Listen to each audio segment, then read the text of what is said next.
Baik, terima kasih Ustaz Ahmad.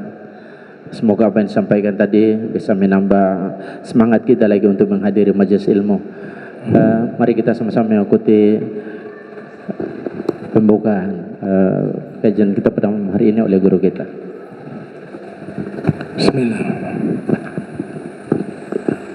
Assalamualaikum warahmatullahi wabarakatuh.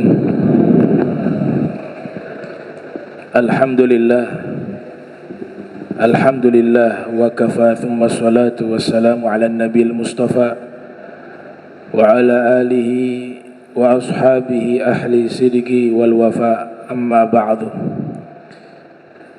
Yang sama-sama kita muliakan, kita hormati para asatiz, wabil khusus yang telah memberikan ceramah, Al-Ustaz Ahmad bin Usman, Al-Ustaz Al-Hajj, dan seluruh para asatiz, Ustaz Jamal, dan para orang tua yang hadir, Sayyidul Walid Al-Habib Kamil As-Sagaf, wal hadirin hadirat yang insyaallah dirahmati Allah Ta'ala. Begitu juga pengurus Masjid Al-Muhajirin, Ketua BKMT-nya Paman Zain Abbas, Al-Ustaz Abdurrahman Bakfir, wal Habib Alwi Albar, wa jamil hadirin hadirat yang insyaallah dirahmati Allah Subhanahu wa taala. Di dalam Al-Qur'an Allah Subhanahu wa taala berfirman, "Zuyyina lin-nas hubbus syahawat minan nisa'i wal banin wal qanatiril muqantara minaz zahab wal fiddah wal khail musawwamah wal an'am wal harth, dzalika mata'u hayatid dunya wallahu indahu husnul ma'ab." Dihiasi sehingga terlihat indah bagi manusia rasa cinta dan senang kepada wanita, anak, dan juga harta yang berlimpah berupa emas, perak, kuda pilihan, hewan ternak, tanah, pertanian. Semua itu adalah perhiasan kehidupan dunia. Ayat ini menafsirkan firman Allah, "Wa mal hayatud dunya illa mata'ul gurur." Tidaklah kehidupan dunia kecuali perhiasan yang menipu. Jadi kita harus memahami bahwa semua ini yang ada di dunia itu fitnah. Makna fitnah di sini adalah ujian. Siapa yang terperdaya dengan perhiasan-perhiasan tersebut, maka dia orang yang tertipu. Siapa yang tidak terperdaya, tidak membuat dia lalai dan lupa, maka dia orang yang selamat. Hanya ada dua pilihan, menjadi orang yang selamat atau orang yang tertipu. Dan fitnah terbesar itu adalah fitnatud dunya, fitnatul mal, fitnatud dinar wa dirham, fitnah harta. Allah Ta'ala selalu mengatakan di dalam Al-Quran bahwa harta itu bisa menjadi ujian. Anak-anak juga bisa menjadi ujian bagi orang tuanya. Istri-istri juga bisa menjadi ujian bagi suaminya.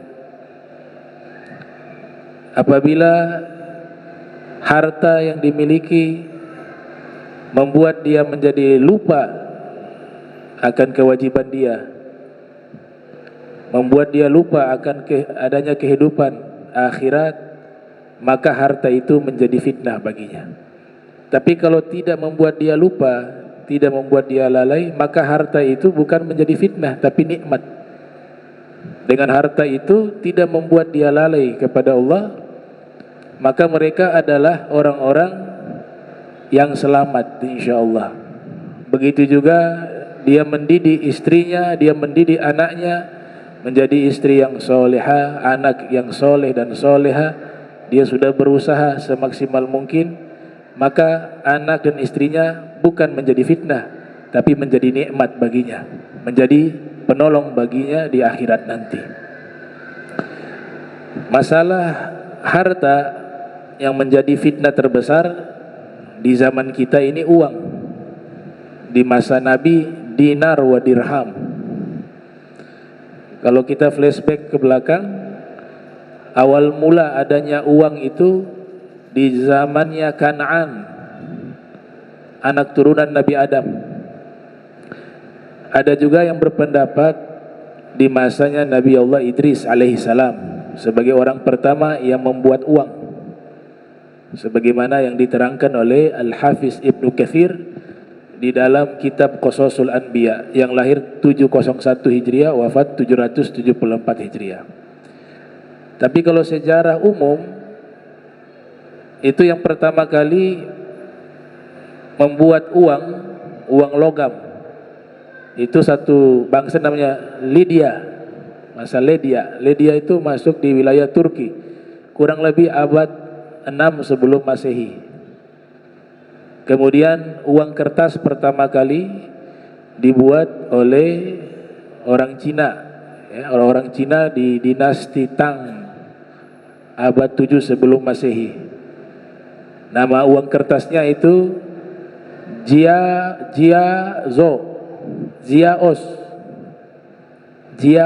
namanya uang kertas itu. Nah, uang di dalam kajian ilmu tasawuf atau harta itu dalam bahasa Arab disebut dengan malun. Makanya disebut ada zakatul mal, zakat harta. Al-Imam Ibnu Arabi menerangkan bahwa kata harta itu diambil dari kata mailun, yang artinya cenderung atau condong. Mala yamilu mailan, ya, dari bahasa dari kosakata mala yamilu mailan, condong atau cenderung. Artinya kata Ibnu Arabi, orang dalam hatinya terlampau mencintai harta. Kalau suka harta, semuanya suka. Itu fitrah. Suka istri, suka perempuan, suka anak, cinta, ya. Itu Allah bilang hubbu syahwat, fitrah di situ. Senang kepada uang, senang itu gak dilarang karena itu fitrah. Tapi ketika sudah berlebihan sehingga melalaikan, disitulah ada larangan. Makanya di dalam ayat tadi dibilang hubbu syahwat, cinta akan syahwat, gitu. Nah, ketika sudah cinta itu berlebihan kepada segala sesuatu, pasti dampaknya tidak baik, pasti efeknya tidak baik. Maka sebab itulah ketika mencintai harta dengan sangat mencintainya, maka pasti agamanya akan senantiasa cenderung kepada keburukan. Agama itu tidak akan bisa berjalan lurus. Maka diambil dari kata mal, yang artinya bengkok, condong atau cenderung. Al-Habib Abdul Haddad bahkan beliau berdoa, Allahumma akhrij min qalbi kulla qadlin lidunya wa kulla mahallin lil khalqi yamilu bi ila ma'siyatik. Ya Allah, keluarkanlah dari hatiku segala kecintaan kepada dunia dan segala tempat yang mencintai makhluk secara berlebihan, yang nanti cenderung membawa diri saya kepada maksiat padamu. Jadi harta dari kata itu mailun. Nah, ciri-ciri orang yang tidak lalai dengan perhiasan yang menipu ini di dunia, Allah sendiri sudah menerangkan ciri-ciri mereka. Siapa mereka? Orang-orang yang tidak tertipu dengan perhiasan dunia. Mudah-mudahan kita masuk dalam kriteria itu. Karena kriteria ini sangat jelas Allah terangkan bahwa orang yang memiliki sifat inilah mereka adalah orang-orang yang tidak tertipu dengan dunia. Tapi kalau sifat ini tidak dimiliki, maka dipastikan bahwa orang ini saat ini sedang ditipu oleh perhiasan dunia. Apa kata Allah Ta'ala? Orang-orang yang tidak tertipu dengan perhiasan dunia, rijalun la tulhihim tijaratun wala bay'un an dzikrillah. Ini yang pertama.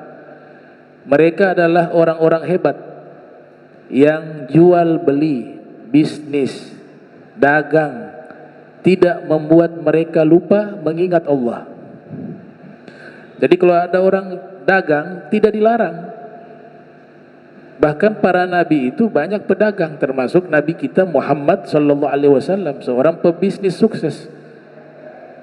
Istri beliau juga bahkan menjadi pengusaha tersukses di kota Makkah, Sayyidah Khadijah.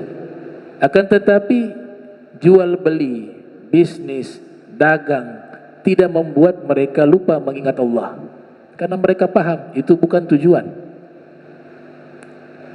Maka ini ciri yang pertama, orang yang terselamatkan daripada tipuan perhiasan dunia.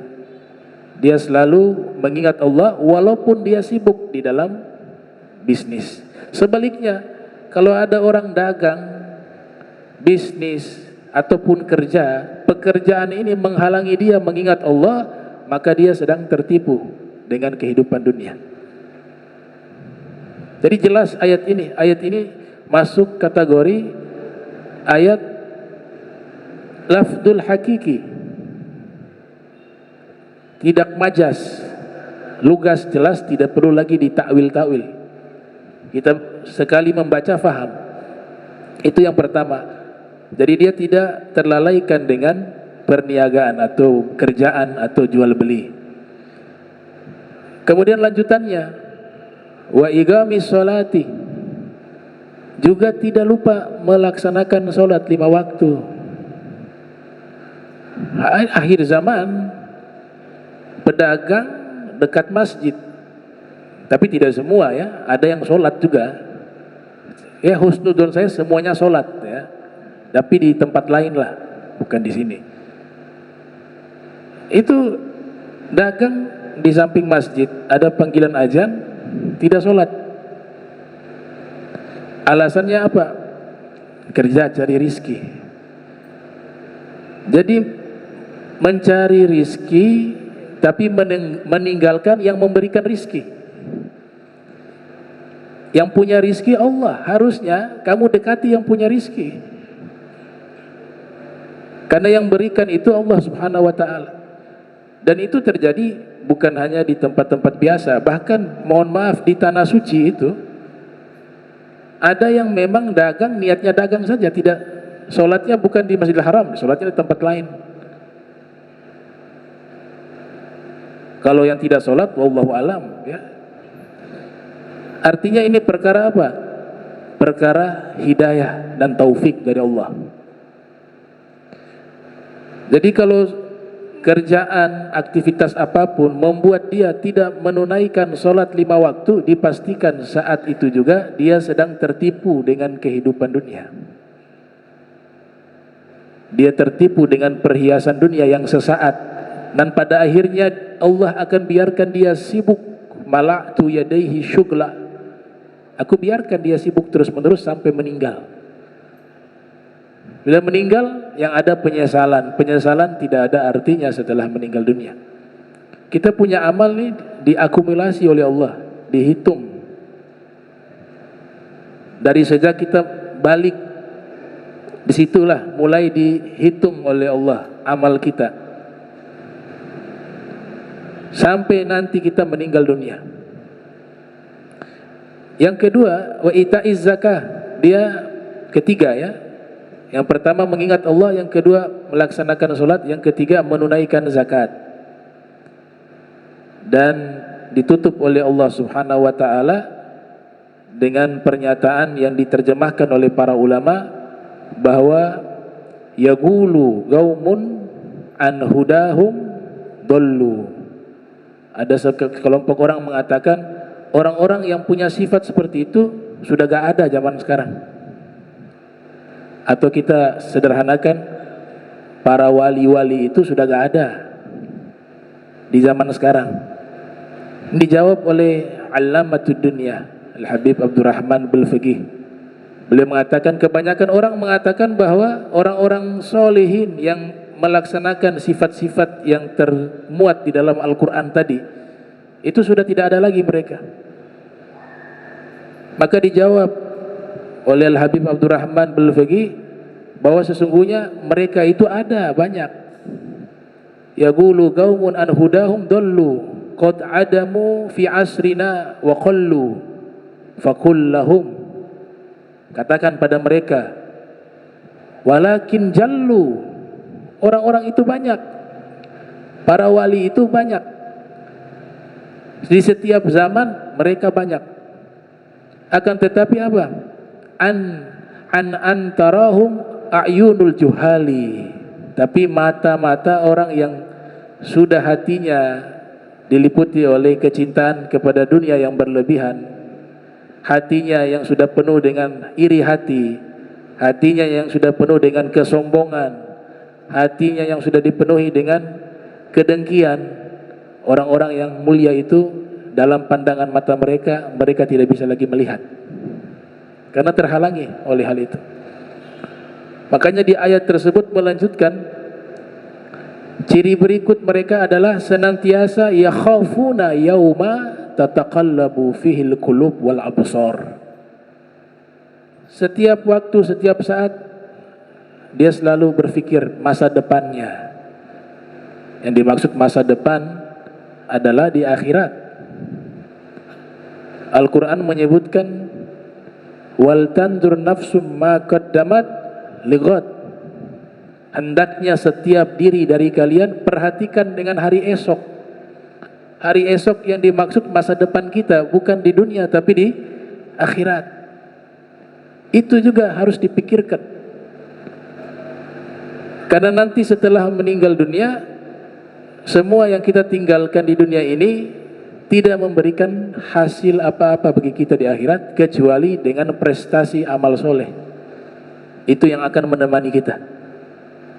Maka masa depan yang sesungguhnya adalah mempersiapkan masa depan di akhirat, tanpa meninggalkan juga masa depan di dunia. Itulah visi misi orang-orang beriman yang selalu bermunajat dalam doanya agar diberikan kebaikan di dunia maupun di akhirat. Rabbana atina fid dunya hasanah wa fil akhirati hasanah wa qina adzabannar. Nabi sudah memberikan satu pernyataan bahwa setiap umat diberikan ujian. Likulli ummati fitnah, setiap umat diberikan ujian. Wa fitnatu hadhil ummah hubbul mal, tapi fitnah yang paling terbesar di umatku ini adalah cinta kepada harta, hubbul mal. Bahkan di riwayat yang lain diriwayatkan oleh Imam Bukhari, Rasulullah sallallahu alaihi wasallam bersabda, ta'isa abdu dinar wa dirham, celaka hamba dinar dan dirham. Jadi jangan sampai kita menjadi hamba. Hamba ini hanya boleh kita jadi hamba Allah, gak boleh jadi hamba uang, gak boleh menjadi hamba dinar dan dirham. Allahumma ja'al dunya fi aidina wa la taj'alha fi qulubina. Ya Allah, jadikanlah dunia ini di tangan kami, jangan kau jadikan dunia itu ada di hati kami. Kita tidak diperintahkan untuk menjadi orang yang malas bekerja untuk mencari kesuksesan dunia, tidak sama sekali. Tapi yang dilarang adalah jangan sampai kita diperbudak oleh sesuatu. Jangan sampai kita, visi misi kita yang sebenarnya kehidupan yang hakiki adalah akhirat menjadi terabaikan, sehingga kita mengarah kepada sesuatu yang fana, yang sifatnya hanya sesaat. Itukah tertipu, namanya gurur. Itu yang dilarang dalam agama kita. Nah, sehingga para ulama mereka mengatakan bahwa dinar itu terdiri dari dua kata. dainun nar, utang dan neraka, kata Malik bin Dinar. Imam Malik bin Dinar pernah mengatakan bahwa innama summiya dinar li'annahu dainun wan nar, dinamakan dengan dinar karena dia dari kata utang dan neraka. Dainun artinya utang, nar artinya neraka. Qala ma'nahu, yang artinya adalah annahu man akhadhahu bihaqqihi fahuwa dainuh. Kalau harta tersebut, dinar ini kan simbol dari harta, dari uang, koin emas. Siapa yang mengambilnya dengan hak, dengan cara yang baik dan benar, itu menjadi hutang. Sebab apa? Sebab harta yang kita miliki ini akan ditanya oleh Allah dua hal. Min aina iktasabah wa fima anfaqah. Dari mana kamu dapat? Itu pertanyaan pasti akan ditanyakan di hari kiamat. Dari mana kamu dapat harta ini? Pertanyaan kedua, kemana kamu habiskan harta tersebut? Berarti saat ini harta yang kita miliki ini seperti hutang yang akan ditagih oleh Allah di hari kiamat. Itu ngambilnya dengan cara yang benar itu. Seperti hutang. Wa annahu man akhadhahu bighairi haqqihi falahun nar. Tapi kalau yang ngambil harta, ngambil uang itu dengan cara yang tidak benar, bertentangan dengan hukum, maka baginya neraka. Maka digabung jadi dua kata, dainar, yang kita sebut dengan dinar, dainun dan nar. Masalah yang ada di umat Islam, sana hasut kepada yang sini, kelompok sana hasut kepada kelompok yang sini, orang ini iri hati kepada orang ini. Itu masalahnya, kata Khalifah Sayyiduna Umar bin Abdul Aziz yang lahir 61 Hijriah, wafat 101 Hijriah. Beliau mengatakan bahwa masalahnya pasti masalah uang. Ada dai iri hati kepada dai yang lain, masalahnya uang. Pedagang iri hati ke pedagang yang lain, masalahnya uang. Jabatan yang satu dengan jabatan yang lain berebutan, masalahnya uang.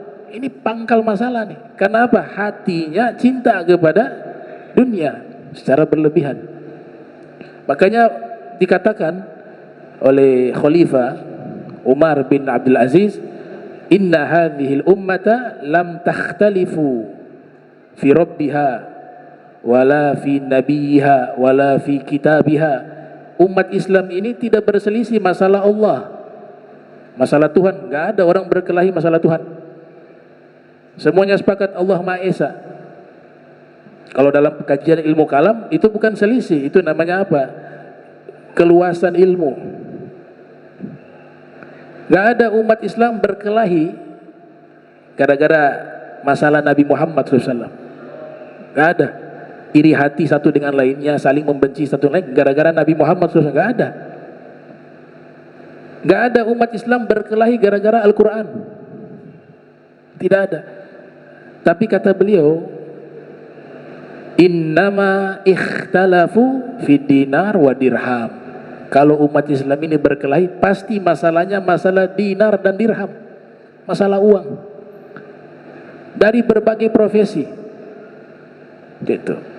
Makanya kalau ada yang iri hati kepada seseorang atau kelompok ini iri hati ke kelompok yang lain, itu bukan masalah beda pendapat, masalahnya beda pendapatan.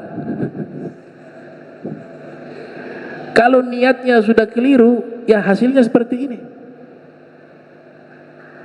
Dipandang dakwah ini seperti market, pasar, di mana bisa mengambil keuntungan material lewat dakwah.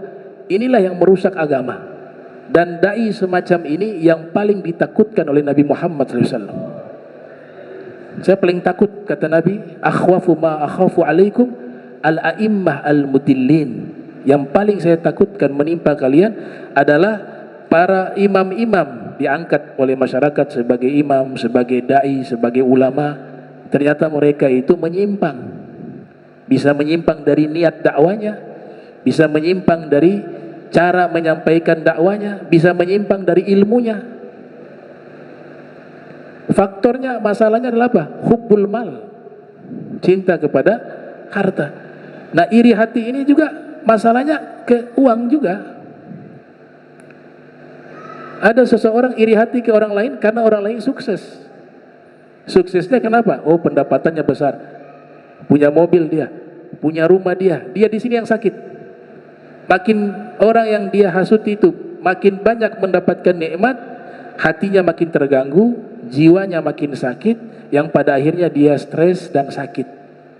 Ini penyakit yang berbahaya. Faktornya apa? Dia menganggap hidup itu hanya di dunia. Dan ini khawatirnya masuk ke masalah akidah. Protes kepada Allah, ya Allah, seakan-akan kenapa kau berikan nikmat kepada dia? Kenapa tidak saya? Akhirnya masuk ke ranah apa? Menentang Allah. Walau wa kaifa walima ya'tarid 'ala Allahi alladzi khalaq. Dia mengatakan kenapa begini, kenapa begitu, harusnya saya, kenapa dia yang sukses, kenapa yang dia seperti ini, kenapa saya tidak? Secara tidak langsung dia sedang memprotes Allah. Masuk ke masalah akidah. Nah, maka ini harus hati-hati ikhwanul muslimin. Kita hidup sementara, jangan terlalu ambisius di dunia. Terima, orang lain punya kelebihan, terima. Orang lain punya nikmat, doakan. Tambah sukses, kita lebih senang. Orang semua itu hidupnya sukses semuanya. Itu hati seperti lautan. Tapi kalau tidak senang melihat ada orang lain sukses, senang, berarti ada penyakit di hati kita. Dan ini wajib dibersihkan. Siapapun dia, mau atas nama ulama, pejabat, atau apapun, kalau semacam ini yang ada di hatinya, maka orang semacam ini dia tidak akan selamat ketika meninggal dunia. Karena Allah Ta'ala mengatakan yang selamat bigol bin salim, orang yang membawa hati yang selamat. Nah itu. Kemudian juga yang harus diperhatikan, fitnah di zaman kita juga luar biasa. Sekarang pinjaman online bertebaran di handphone kita, ya. Orang gampang sekali minjam uang sekarang, ya. Semuanya itu berbunga, itu semuanya riba, hukumnya haram. Bib sedikit, hanya 1%, haram 1%. Mau 1%, mau 2%, semua yang lebih dari pinjaman uang dinamakan riba. Kecuali tukar uang beda uang, rupiah ke dolar, nah itu boleh. Tapi kalau rupiah diganti dengan rupiah kemudian ada lebih, namanya riba. Ini sekarang bertebaran di media sosial, di handphone kita. Dan kemudian juga istri dengan suami harus saling memahami. Ada struk pendapatan suami tidak sesuai dengan struk belanja istri, tidak berimbang, ya. Jadi struk pendapatan suami 3 juta, struk belanja istri 10 juta. Akhirnya suami struk. Ini juga harus diperhatikan. Kenapa? Agama kita mengatur, kalau mau beli sesuatu sesuai dengan kemampuan, jangan memaksakan. Jangan ikut keinginan. Demi Allah, keinginan manusia gak akan habis kalau kita ikutin. Sampai kita masuk ke tanah baru selesai. Itu Nabi sudah luar biasa. Nabi kita Muhammad SAW sudah menerangkan semuanya. Laukana li ibni Adam wadiyani minadz zahab. Kalau seandainya seorang manusia memiliki sertifikat tambang emas 2 gunung, 2 lembah, ini sudah punya itu, pasti dia cari yang tambang ketiga. Sudah dapat tambang emas yang ketiga, dia cari tambang yang keempat. Begitu terus menerus sampai kapan? Hatta yamla, hingga penuh perutnya dengan turab, kata Nabi, dengan tanah. Artinya apa? Sampai dia wafat baru selesai. Jadi kalau mau membeli sesuatu, lihat 2 hal, kemampuan, keuangan. Jangan pakai gengsi-gengsi dah. Hidup apa adanya, nikmati yang ada. Kalau punya lebih, silakan beli.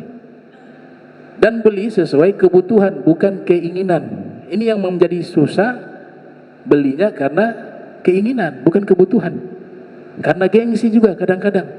Akhirnya utang sana sini, masuk akhirnya kepada yang haram. Setan bisikin, pinjam saja dia.